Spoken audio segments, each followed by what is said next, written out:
আব্দুল কাদের, বয়স ৬০ ছুঁই ছুঁই। বুকে ব্যথা নিয়ে ভর্তি হয়েছেন পঞ্চগড় আধুনিক সদর হাসপাতালে। মেলেনি শয্যা, বাধ্য হয়ে চিকিৎসা নিতে হচ্ছে মেঝেতেই। বারান্দা থাকতেছি, খুব পরিশ্রমীতে থাকতে হচ্ছে, মশা কামড়াচ্ছে। কাদেরের মতো অন্যদেরও একই গল্প। রোগীতে ঠাসা পুরো হাসপাতাল। ১০০ শয্যা হাসপাতালে নিয়মিতই ভর্তি থাকছেন ৩০০রও বেশি রোগী। তাই অন্তহীন ভোগান্তি নিত্যদিনকার। মুমূর্ষু রোগীকে নিয়ে রাত দুপুরে ছুটতে হয় রংপুর, দিনাজপুর কিংবা ঢাকায়। অর্থোপেডিক একজন ডাক্তার নাই, এখানে দেখাতে পারলাম না, শুধু এই সামান্য হাড় ভান্ডার কারণে আমাকে রংপুরে রেফার নিতে হইল।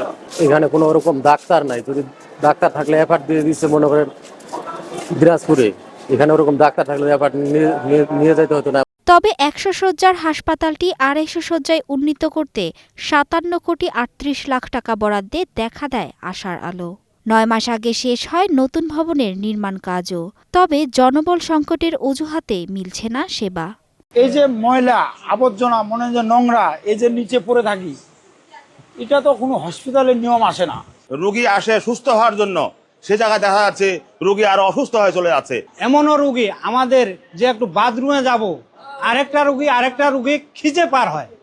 এই কি এই হসপিটালের নিয়ম কানুন জায়গা নাই, এরকম ভাবে অবস্থা আছি। সিভিল সার্জন জানিয়েছেন ৩৭ চিকিৎসকের বিপরীতে আছেন মাত্র ১৬ জন। ৭ জন সিনিয়র কনসালটেন্ট থাকার কথা, অথচ আছেন মাত্র ২ জন। ১১ জন জুনিয়র কনসালটেন্টের বিপরীতে কাজ করছেন মাত্র ৪ জন।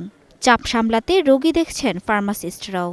এখানে যদি আমাদের পর্যাপ্ত ডাক্তার থাকতো তাহলে হয়তো আমরা এই সমস্যাটা সমাধান করতে পারতাম।